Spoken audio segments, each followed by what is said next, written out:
See if this actually worked today. And we are live. I tried to do this like 15 minutes ago while I was straightening my hair, but it was not working. So I'm gonna wait for a few people to get here before I start chit-chatting for the morning time. I'm not sure if my Wi-Fi is bad, but it's definitely not good in my bathroom, that's for sure. I was trying to do that earlier. So there's a few people. Hi, Jillian. You are just here every time. I love it. I love it, love it. Okay, so for the people who are here and the people who are watching after this goes live, any video that has a monkey or a lion, I don't know if there's any other African animal emojis. Hi from SoCal. Hey, Dorothy. So any video that has an African animal emoji before it will be an Africa update video, to let you guys know. So if you guys, I did a whole spiel on what we're doing in Africa on my first Africa video. I've got to add the emoji to it. West Virginia. Hey guys. So, hey Georgia. Hey Cook. Is that where you're from? Cool. Got it. Cool. No, I really do love that you're here like every time. It's awesome. I really have been really loving these live videos. Because I feel like I've been getting to know you guys a little bit better, because it's so much fun to see like you guys talk back to me and all that good stuff, and then just share randomness, like a complete randomness with you guys. But I am going to Africa again. I went 7 years ago, and the biggest fear about my trip this time is that I knew that there was going to be spiritual battles. Like I just knew as soon as you commit to doing something that God's calling you to do.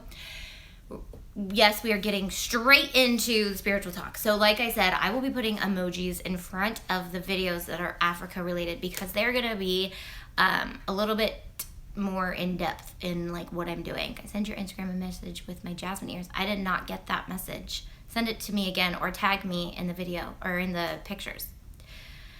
Thank you. Someone said, God bless me and my family on this trip. So it's just me going on my trip, but my family definitely deals with a lot of stuff. So my last trip, we had a year and a half to plan for our trip. Spiritual battles up the wazoo, like crazy amounts of spiritual battles, going crazy. Thank you guys.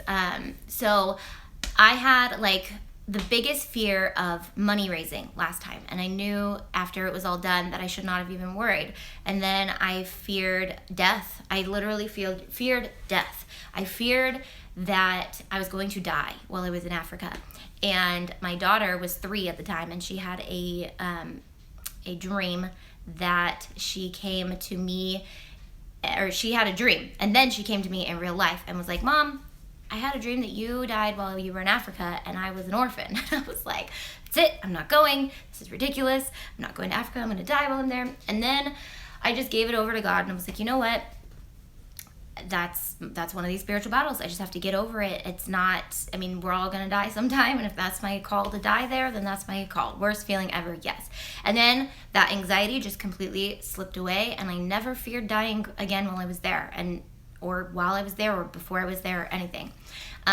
Lots of other spiritual battles, and testing. So when you do say that you're going to do something for God and you are following through with it, 2 things happen. 1, the enemy starts to attack you, and 2, God starts to test you.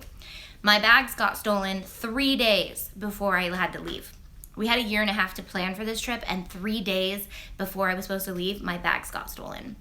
That is, I'm still trying to decide if that was a tempt or a spiritual battle or a test. But I think if it was a test, I definitely only passed it with the grace of God. My bags were stolen, and I threw my hands up, and this is where I learned how to pray this, and I do not pray this prayer ever again. I said, God, if this is not your will, make it impossible for me to go. And within 4 hours, I had everything that I needed to go back. I had to go to San Francisco to get my passport that took me, when you order a passport, it takes like 6 weeks to get it. It was in my bags. and they had gotten stolen. And I was like, that's it, I can't go. And my camera was stolen, and my yellow fever card was stolen. And I called up the guy and was like, can I get my yellow fever card, a copy of it? He's like, yeah. And then my friend was like, I'm off tomorrow, we'll go to San Francisco. My friend who lived in San Francisco was like, you can come hang out with us for the day, we'll just get your passport. And literally, like, all the clothes at the thrift store were 50% off, so I just ran and got like some more clothes that you're supposed to wear like on your mission trip, and I was good. And we had a prayer meeting. So that morning my bags got stolen. That night I had it planned for all my friends and family to come over to pray with me.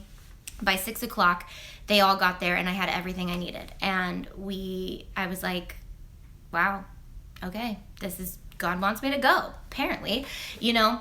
And there was a lot of stuff in the middle of that day. Like, I pouted and cried and was like, I'm not going to Africa. And but I really, like, God got me through that moment. Like, he definitely got me through that moment. And my team, I called my team bawling and was like, I can't go, my bags were stolen, I don't know what to do. And they're like, okay, brush it off, we got this, let's do this. And we did it. And anyway, so spiritual battles came like crazy last time. So when I committed to this trip, I was like, ugh, am I ready for that? Plus, we only have 3 months to plan for this trip, which now is only a month and a half away. And I picked this book up, which is called Fervent. And my cousin is actually reading it, and she was like, put it in your Amazon wish list and get it. And I bought it. And I don't buy books. I don't really spend money on books that much, but I was like, I need it. I know that I'm going to need something. And I can already tell Satan is trying to get me not to read this book. I was going strong reading it for the first few days, and then I definitely jumped off the bandwagon, jumped off the cart. I don't know what I did, but I'm not reading it very much anymore. But it's such a good book. It's by Priscilla Shirer. Where in Africa did you go? I need to go watch your other videos. Yeah, I have only done one video on this, and I talked about all the like logistics of where I'm going, what we're doing, and all that. It's kind of a long video.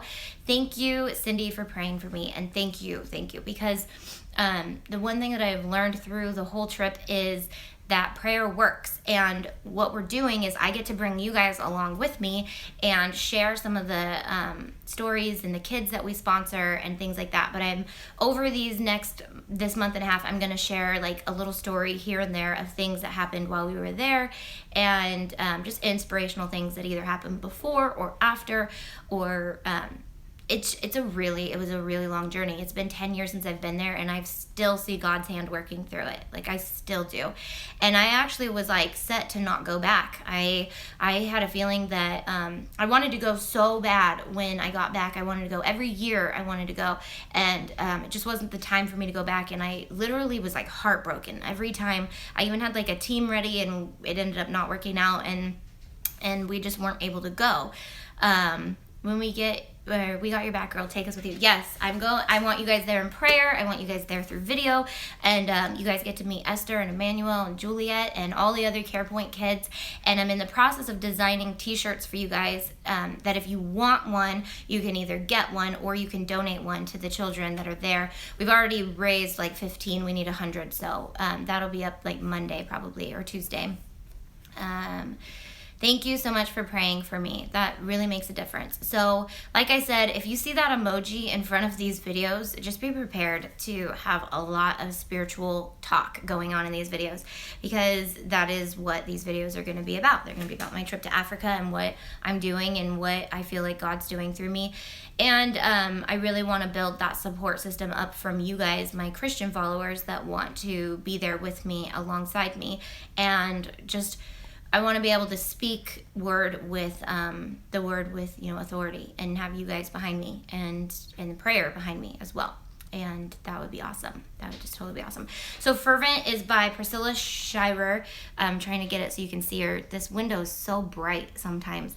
But she's the actress that was in War Room, and she definitely preaches the word with authority. Like, for sure. And I dog-eared a little part, but I can't find it, what I was talking about. But I dog-eared another part that I was looking at, and I'm just going to read this, guys, to you guys, just so you guys can get a feel for how she actually writes. And it's just like, it's like a smack in the face. It's like, listen, if you don't pray, the enemy has nothing fighting against him, and you have to pray. You have to set up, it's set up so you set up like these strategic prayers for specific attacks that come at you. And I haven't really gotten into that part yet, so I really need to start setting those up. Is the cloudiness today making it bright? Yeah, it is very cloudy, and so it's kind of like I'm sitting in like a diffused bright light. We are crusaders for Christ. Our prayers around you. Thank you so much. Thank you. And I can feel it. I can totally feel it since I've been starting to kind of like open up to you guys about these things and having you guys be alongside me. I just feel like I have more of a support system through you guys, and we're getting to know each other a little bit more, and it just makes me feel like there's more, I don't know, just there's more relational stuff going on here than just me teaching you guys how to make crafts, which is awesome too. But okay, so I hope this makes sense. I'm just picking out a spot, but I started reading it when I was looking through this book before I started this video, and it was a good part. So it says, because as you may have noticed, the battles your enemy wages against you, especially the most acute, consistent ones, possess a personality to them, an intimate knowledge of who you are, and the precise pressure points where you can most easily be taken down. Random accident? Lucky guess? I don't think so. These areas of greatest fear and anxiety in your life are clues to some important spiritual information. They reveal, among other things, that a personalized strategy has been insidiously put in place to destroy your vibrance and render you defeated. Oh, like, how can you not just, I don't know, I'm so bummed that I have not been sitting and reading this book for so much longer. There's another part that I dog-eared that I actually took a picture of and keep it on my photos because it's so good to read it.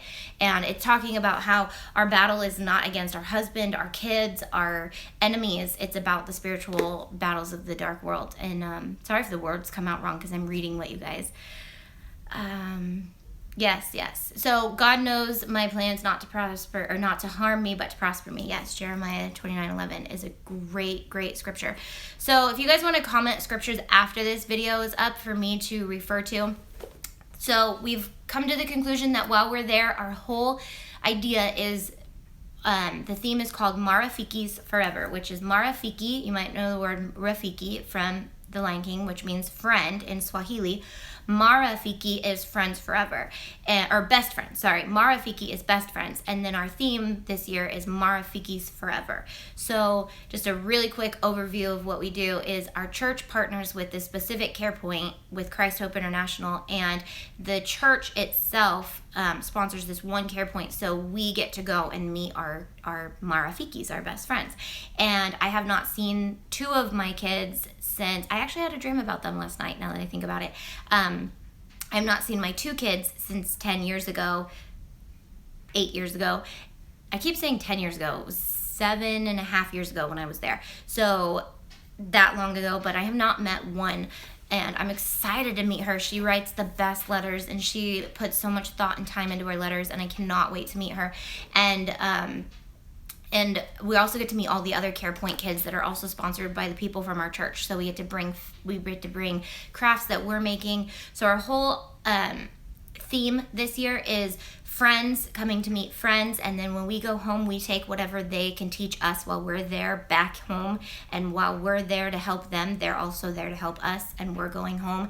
And I'll show you the design on Tuesday. Look for the live video on Tuesday. I've got to have the t-shirts up by then. So that's my point with this whole video was I'm learning that I'm getting distracted in areas that are God-worthy, and that's not good. And I'm getting distracted in reading books like Fervent, and I'm getting distracted in reading the Bible, and I'm getting distracted in t-shirt designing of things like that. I've gotten a lot of other things done, but that's not really where I think I need to be getting things done.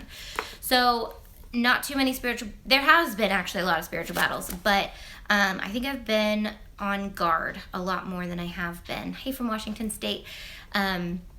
So yeah, So that's my update for today. I will put another Africa update up Tuesday. We'll probably do a couple more live videos this weekend. It is Monday, Thursday today, which means the celebration of the Last Supper.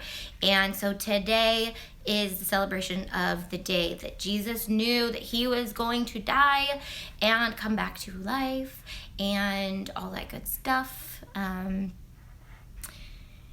It's hard sometimes, like, to throw curveballs and distract us. I know. And one thing this book talks about is that he can't read your mind. He cannot read your mind. Satan, that's who we're talking about. The enemy cannot read your mind. And I've been keeping a lot of my most fearful, anxious prayers inside and only praying them in my head. And it's really been helping because he's kind of been trying to throw me curveballs, but it's really funny to look at like where he's trying to aim at. I'm like, nope, that's not where I'm anxious, but nice try.